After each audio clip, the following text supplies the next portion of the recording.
Alors bonjour, je m'appelle Clément, je suis directeur d'agence de l'agence Stéphane Plaza à Châtillon. Je suis directeur depuis maintenant 4 ans et je fais de l'immobilier depuis quasiment 10 ans.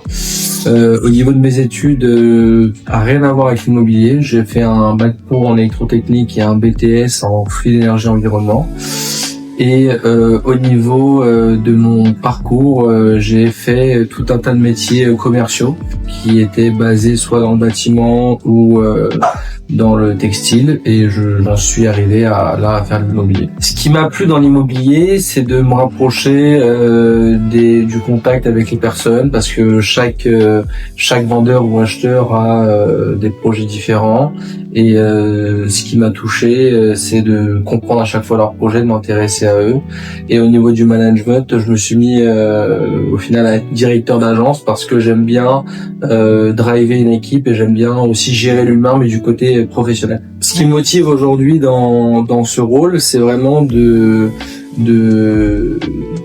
former les gens et de leur apprendre toujours des nouvelles choses, en sachant en tant que directeur d'agence, on a toujours l'expérience qui est un peu plus présente par rapport aux négociateurs, donc c'est de leur apprendre plein de nouveautés. Mais nous aussi, en tant que directeur, on tombe toujours sur des dossiers qui sont assez différents et on en apprend aussi.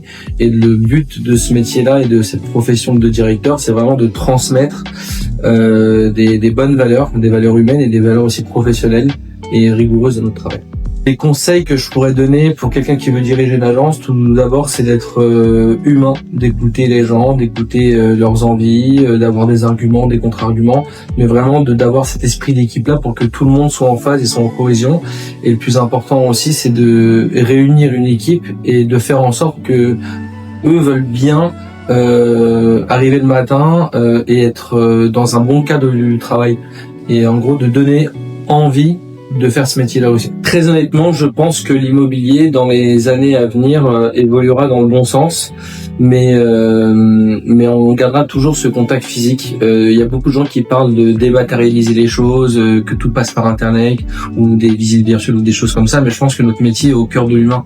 Donc même s'il y aura toujours des améliorations possibles dans ce métier-là, il changera pas tant que ça, parce que pour acheter un bien, il faut des personnes physiques, et derrière il faut rencontrer aussi des notaires. Et donc je pense que à part s'améliorer sur les points de vue signature, visio, etc., il y aura pas énormément d'évolution, et j'espère en tout cas, parce que notre métier c'est vraiment basé sur les rapports humains. Alors, petite anecdote assez rigolote que j'ai vécue en tant qu'agent immobilier quand j'étais négociateur dans le 18e arrondissement. Je faisais une visite pour un appartement qui était très demandé, et donc l'appartement était très clean, très propre, très rangé, comme à chaque fois que je vérifie un appartement avant de le faire visiter. Et au bout de la 3e visite, je recheck l'appartement, et en fait je me suis rendu compte qu'il y a une des personnes qui a visité qui a laissé un slip à lui. Et du coup, je savais pas quoi faire, parce que je pensais que c'était un slip égaré du propriétaire et à la fois ou de l'acheteur qui m'avait fait une mauvaise blague. Et donc du coup, je me suis retrouvé là à annuler les visites d'après, parce que je savais plus quoi faire. Merci de m'avoir écouté. J'espère que mon témoignage aidera au mieux à comprendre, en tout cas le métier en général de directeur d'agence.